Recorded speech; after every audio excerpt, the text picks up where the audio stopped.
Hello दोस्तों। आपको Israel Hamas के वार के बारे में पता ही है, लेकिन इसके बारे में आगे बात करने से पहले एक क्वेश्चन उठता है कि जब हमास ने इजराइल पर हमला किया था तो क्या हमास ने ये अनुमान नहीं लगाया था कि इजराइल का काउंटर अटैक कितना ज़बरदस्त होगा और वह कितनी तबाही मचाएगा? निश्चित रूप से लगाया होगा, लेकिन फिर भी हमला किया गया क्योंकि लड़ाई सिर्फ इजराइल हमास के बीच में नहीं है, गेम कहीं और खेला गया है। खैर, उस गेम के विषय में मैं आज की वीडियो में आपसे बातें करूंगा, और उससे पहले मैं आपका अपना मोहंती यादव आपके अपने YouTube channel and Indian updates पर आपका हार्दिक स्वागत और अभिनंदन करता हूं। दोस्तों, वीडियो में आगे बढ़ने से पहले आपसे अनुरोध है, आप मेरे चैनल को सब्सक्राइब और वीडियो को लाइक ज़रूर करें। दोस्तों, 7 अक्टूबर को जब हमास ने इजराइल पर हमला किया था वो तो सब आपको याद ही है। टीवी चैनल पर अभी भी इजराइल के प्रतिशोध की खबरें ही चल रही हैं और बहुत सारे लोग इजराइल को गांधी जी का रास्ता अपनाकर फिलिस्तीनी इलाकों पर बमबारी रोकने की अपेक्षा भी कर रहे हैं और अनुरोध भी कर रहे हैं। बहुत सारे लोग इजराइल को क्रिटिसाइज भी कर रहे हैं। इस सब के विषय में मैं पहले ही आपको एक वीडियो इजराइल व फिलिस्तीन सपोर्ट माई एनालिसिस के नाम से वीडियो बना चुका हूं, जिसका लिंक आप वीडियो के अंत से इजराइल हमास वार प्लेलिस्ट से प्राप्त कर सकते हैं। खैर, 7 अक्टूबर को जो हमला हुआ था उस हमले ने बीते सालों में आईएसआईएस ने जो अत्याचार किए थे उसकी यादें दिला दी। जिहादी जॉन और जिहादन दुल्हन तक के चेहरे आंखों के सामने आ गए। इनकी निर्ममता देख करके रोंगटे खड़े हो जाते थे, जो कि इस बार हमास के देख करके खड़े हो गए थे। इजराइल काउंटर अटैक के बारे में हमास को पहले ही पता था, लेकिन इजराइल पर फिर भी हमास ने हमला किया क्योंकि यह एक छोटा सा गेम ना होकर एक बहुत बड़े गेम प्लान का हिस्सा था। और इस गेम प्लान में कई स्टेट और कई नॉन स्टेट एक्टर्स शामिल थे। प्रमुख स्टेट एक्टर्स में ईरान सबसे बड़ा स्टेट उभर के सामने आया है, जो इस हमले के पीछे प्रतीत होता है। अब जब इजराइल सीधे सीधे वॉर में है और हमास इजराइल वॉर अब सीधे सीधे अमेरिकी ईरान प्रॉक्सी वॉर के रूप में हमें नजर आ रहा है। लेकिन दोस्तों, ये सब हो क्यों रहा है?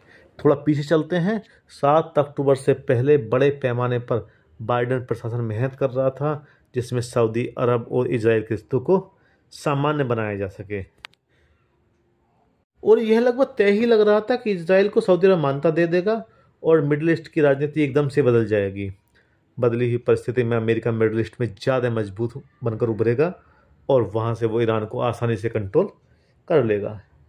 यह भी स्पष्ट है कि ईरान और कई नॉन स्टेट एक्टर्स को यह बिल्कुल पसंद नहीं था और रिजल्ट हमास के हमले के रूप में सामने आया, क्योंकि ईरान शायद सीधा हमला करने की हालत में भी नहीं था। लेकिन कहानी यहीं तक नहीं है, थोड़ा पीछे चलते हैं। अगस्त 2021 में जब अमेरिका ने अफगानिस्तान छोड़ा था तो पूरे मिडिल ईस्ट और पश्चिमी एशिया में मैसेज गया था कि अब अमेरिका को इस क्षेत्र में कोई इंटरेस्ट नहीं रह गया है।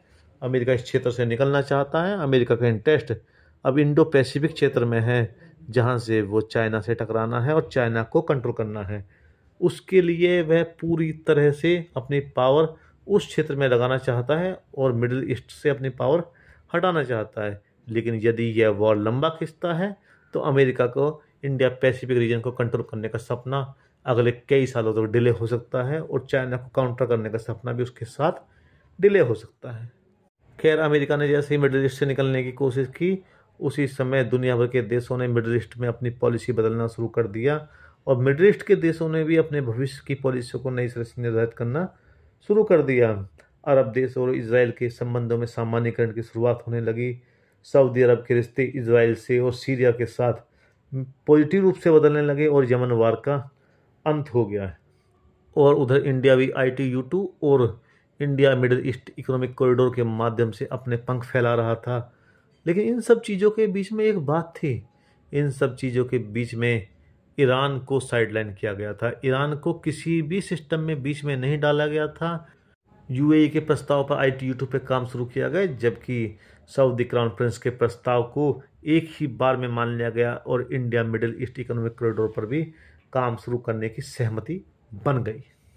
जाहिर सी बात है, अरब कंट्रीज और इजराइल के बीच के रिश्तों का अच्छा होना ईरान ने अपने हितों में नहीं माना। और सबसे बड़ी बात, ईरान को विश्वास में नहीं लिया गया, ना कि भारत की तरफ से और ना ही मिडिल ईस्ट की तरफ से। भारत की तरफ से क्यों? भारत भी इस पूरे गेम में एक हिस्सा प्ले कर रहा है, जो कि इनडायरेक्टली है।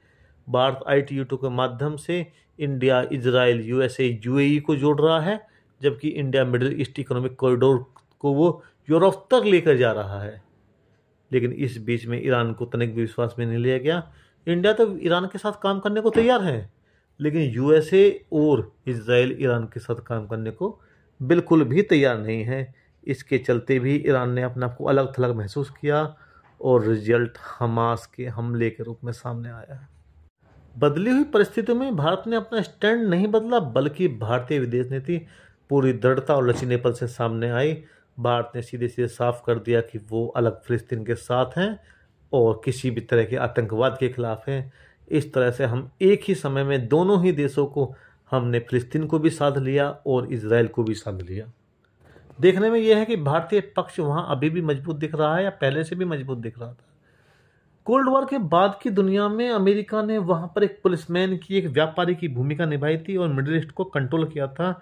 चाहे उसने उसके लिए खून बहाया हो, चाहे पैसे खर्च किए हों, लेकिन उस इलाके में स्टेबिलिटी रखी थी। लेकिन अब वो स्टेबिलिटी इधर उधर हो सकती है, क्योंकि अमेरिका का उस इलाके से घटता इंटरेस्ट या घटा हुआ इंटरेस्ट, और इस लड़ाई के बाद वहाँ की राजनीति बदल चुकी है। UAE अग्रिम भूमिका में है और उसके चलते ही भारत की ITU-2 में एंट्री हुई है।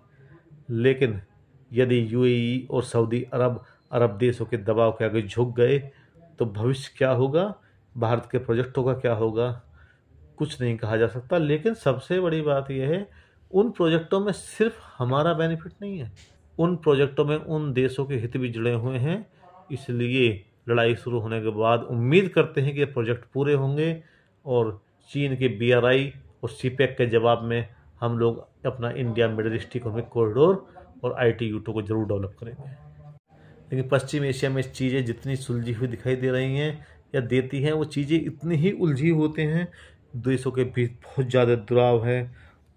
लेकिन बात क्या सिर्फ इतनी सी है? नहीं, बात सिर्फ इतनी सी नहीं है, क्योंकि इस लड़ाई के चलते हमारे दोनों प्रोजेक्ट ITU-2 और India Middle East economic corridor कम से कम 1 से 2 साल तक के लिए डिले हो गए, और अगर लड़ाई खिंचती है तो इसमें और भी डिले हो सकता है।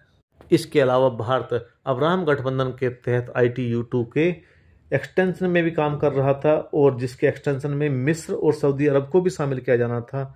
लेकिन अब वो मैटर भी डिले हो गया है। भारत का प्लान अब्राहम गठबंधन के तहत एक ही समय में अमेरिका, यूरोप और मिडिल ईस्ट को साधने का था, जो कि अब डिले हो गया है। कितना समय लगेगा ये भविष्य के गर्भ में छिपा है, लेकिन वर्तमान में हम इस मैटर में लॉस में है। इस पूरे सीन में एक बात पर ध्यान दीजिएगा, इस समय एक देश एक आतंकवादी संगठन से जंग लड़ रहा है, ना कि दूसरे देश से। ये और बात है, बैकडोर से कुछ देश आपस में जो है जंग लड़ रहे हैं, कुछ आतंकवादी संगठन को सपोर्ट कर रहे हैं, कुछ इजराइल को सपोर्ट कर रहे हैं, लेकिन फ्रंट पर अभी भी इजराइल है और हमास है। और जिस तरह से ईरान को अलग थलग छोड़ा गया, वो ईरान को मंजूर नहीं था, और ईरान को विश्वास में लिए बगैर खाड़ी देश जिस तरह से इजराइल के साथ अपने संबंधों को सामान्य बना रहे थे, क्या ईरान ऐसा होने देता? नहीं, और उसने होने भी नहीं दिया। इजराइल को इस पूरे गेम में जहाँ विक्टिम की तरह पेश किया गया, लेकिन क्या इजराइल विक्टिम था? क्या एक्चुअल में इजराइल विक्टिम था? एक थ्योरी है जो उस तरफ इशारा करती है कि इजराइल भी उतना शरीफ नहीं था जितना इस पूरे गेम में दिखाई दे रहा है। दुनिया का सबसे मजबूत डिफेंस सिस्टम होने के बावजूद इजराइल पर एक आतंकवादी संगठन हमला कैसे कर गया? इसका प्रमुख कारण है इजराइल के द्वारा हमास को दी गई ढील। बेंजामिन नेतन्याहू का प्लान था कि हमास को धीमे धीमे मजबूत किया जाए ताकि इजराइल की नागरिक सरकार कमजोर पड़े, और फिर हमास जैसा आतंकवादी संगठन के एक्शन के नाम पर धीमे धीमे पूरे के पूरे वेस्ट बैंक के इलाके के बहुत बड़े हिस्से को कब्जा लिया जाए। लेकिन यही ओवर कॉन्फिडेंस इजराइल को भारी पड़ गया और एक बड़े आतंकवादी हमले के रूप में परिणति सामने आई। लड़ाई से कभी किसी का भला नहीं हुआ है, इस लड़ाई से भी भारत को कुछ हासिल नहीं हो रहा है, इवन हमारे प्रोजेक्ट डिले हो रहे हैं। और सबसे बड़ी बात, यदि गाजा तबाह होता है, लड़ाई लंबी खिंचती है और ज़्यादा लोग मारे जाते हैं, तो आतंकवाद और इस्लामिक कट्टरपंथ को बढ़ावा मिलेगा, और जो किसी भी परिस्थिति में हमारे लिए तो कम से कम अच्छा है नहीं। खैर दोस्तों, इस संबंध में मैं वीडियो लगातार बनाता रहूँगा और आपको इसके बारे में इन्फॉर्मेशन देता रहूँगा। आपसे अनुरोध है कि आप मेरी वीडियो को लाइक और चैनल को सब्सक्राइब जरूर करें। जय हिंद दोस्तों, वंदे मातरम, भारत माता की जय।